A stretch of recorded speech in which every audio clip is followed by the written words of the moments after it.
Now that we've had a chance to sleep on it, let's talk about Yuta after the events of JJK 262, but spoilers beware. Alright, so the first thing I want to talk about is this whole memory situation. Why was Ikotsu surprised by the fact that Sukuna could use domain amplification and domain expansion at the same time, when Sukuna also did that against Gojo? And technically, Ikotsu should have access to Gojo's memories, meaning that shouldn't have been a surprise, right? And here's the panel where Kenjaku explains he retains the host's memories, saying, the fact that the host's body's memories are retained can't be explained. Now, is this a plot hole or is there something else going on? And I don't think it's a plot hole. I have more faith in Gege than that, but the man is sick. This was a shortened chapter, so you never know. Anything's possible, right? We could get a volume correction out where he's like, oops. But for my money, I think there are other logical explanations for this. And the most obvious one to me is just that there hasn't been time for Ikotsu to go through and catalog and process Gojo's memories. He is on a 5-minute timer here. Time is of the essence. As soon as he swapped, he was going straight into the battle. So unless this memory acquisition works as an instantaneous brain download, he just wouldn't have had time to go through any of Gojo's memories, much less pinpoint the nuance of seeing that Sukuna had used domain amplification and expansion at the same time. So that just makes sense to me, because if you think about an entire life's worth of memories in an instant, that's like the same thing as an infinite void, right? It might fry your brain. Now, Ikotsu does have the 6 eyes, so maybe he could process information that quickly, but Kenjaku can't, and we know that he has the same thing happen, right? So it doesn't make sense to me that the memories would be an instant download. It's probably something that not necessarily comes with time, but just takes time for you to sit down and actually go through them. And other than that, I've seen people point to another panel that says that Ikotsu should have known for this reason, so let me just pull that up. So I've seen people misattributing this panel saying, well, Ikotsu should have known even without Gojo's memories because this takes place outside of the domain, meaning Meimei's crows would have been recording it, but I think people are misunderstanding it.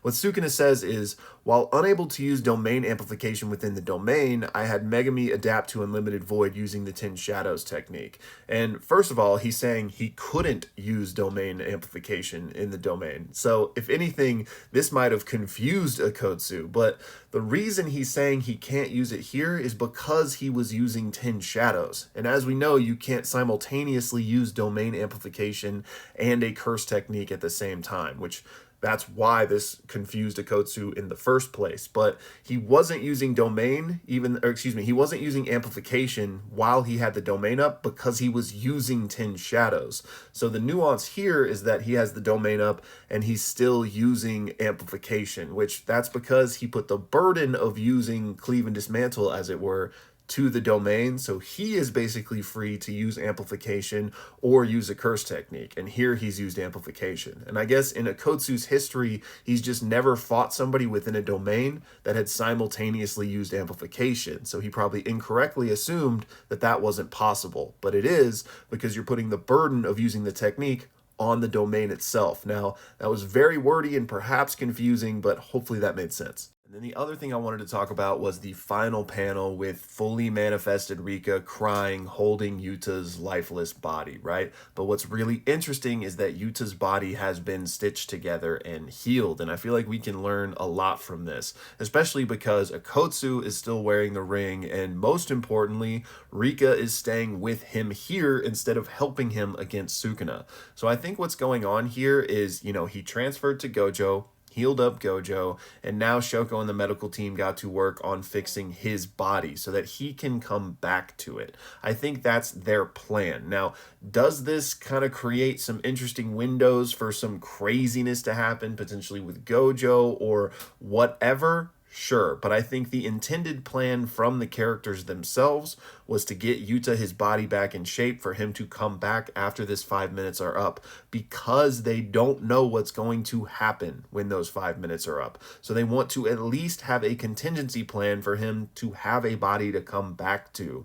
Like, just assuming he defeats Sukuna within that 5-minute timer, he can come back while he still has access to fully manifested Rika and the host of techniques and swap back into into his body, right? And I think Rika is staying here and is crying, first of all, because Yuta's lifeless body is right there. Now, whether they were able to explain the nuance of this plan to Rika or not, I don't know, but even if Rika does know the plan, she knows the risk to Yuta, so that could be why she's crying. And if she doesn't know the plan, then she's just sitting there with his lifeless body trying to process that, right? But the fact that he's wearing the ring and she's there, I think that Rika is the only reason any of this is possible. Just like in the previous chapter where we saw that Akotsu said the only reason he was still alive was because of Rika, well, I think that's still the case. We know that he only has access to the techniques when she's fully manifested, right? So she activated that, he swapped, and she has to stay here basically maintaining his body and this manifested copied state to allow him to be in Gojo's body. So I think that's why she's kind of down here like this. And then we have this emphasis on Rika's tears in this final page, plus the fact that the editor's note was Rika fully manifested, but ... So that makes me think there is another shoe to drop here. And the last time we saw Rika this emotional was at the end of Jujutsu Kaisen 0, when Akotsu made that binding vow trading his life, essentially, for the maximum potential of their power, right? And in that same moment, he was professing his love for Rika. So I feel like Gege is kind of setting us up for a similar moment, perhaps another binding vow that trades the value of a life. And, you know, we had that final panel that just was focused on Akotsu's closed eyes. That seems, you know, important to me. It almost feels like it's setting up for the next panel to show the eyes like jolting open or something. Now, I don't expect the next chapter to start with that or anything necessarily, but it just felt like an intentional detail that like was not for nothing, right? So I'm expecting something kind of crazy before this is all said and done. But like I've said, I fully expect Yuta to lose to Sukuna. Now, exactly the shape that takes, I don't know, but like, as much as there are jokes about Yuta being the real MC, he's not, so he will not be the one to end this story, which means I think he will fail. But that doesn't mean he'll die, especially with all these crazy things up in the air. And, you know, Rika is going to do everything in her power to not let that happen, but how much power does she truly have? All right, next up, I'm going to tackle some questions since I've gotten from last night. And this first one from Akabuki says, is Yuta technically dead? His injuries can't get worse, but the heart can't beat without the brain. Would he need to copy Kenjaku's technique again to put his brain back into the body? And no, if he can get back to his body within this 5 minutes, he doesn't need to copy the technique again because he still has access to it. So he could just swap back. However, if it's after the 5 minutes, then that brings a whole host of questions because we don't know how that interaction is going to work. That's the big mystery. And technically, we know the heart can beat without the brain because Sukuna showed us that you can just use cursed energy to do it. And like, do you need a brain to tell cursed energy to do it? Maybe, but, and I don't think this is what's happening necessarily, but theoretically, Rika could be like giving Akotsu's body cursed energy to keep the heart beating, like to keep the body going if they needed that to be the case. But that might not even be like a factor in what's happening right now. Then Cappy Hood says, I believe Gege is just showing us the fully manifested Rika as a timer, as once she's gone, so is Yuta. And yeah, I completely agree. I basically talked about that in the previous section. But yeah, I think Rika is holding this all together right now.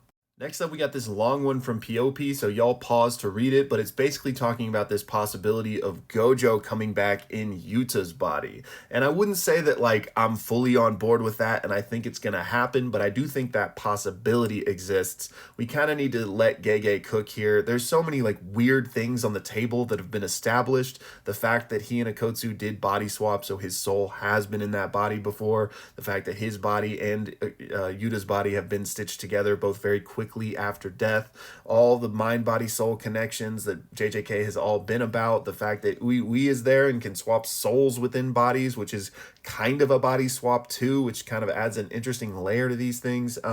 Yeah, so I think it's possible, but I'm not ready to say that, like, yeah, that's what I'm fully investing my stocks in or anything.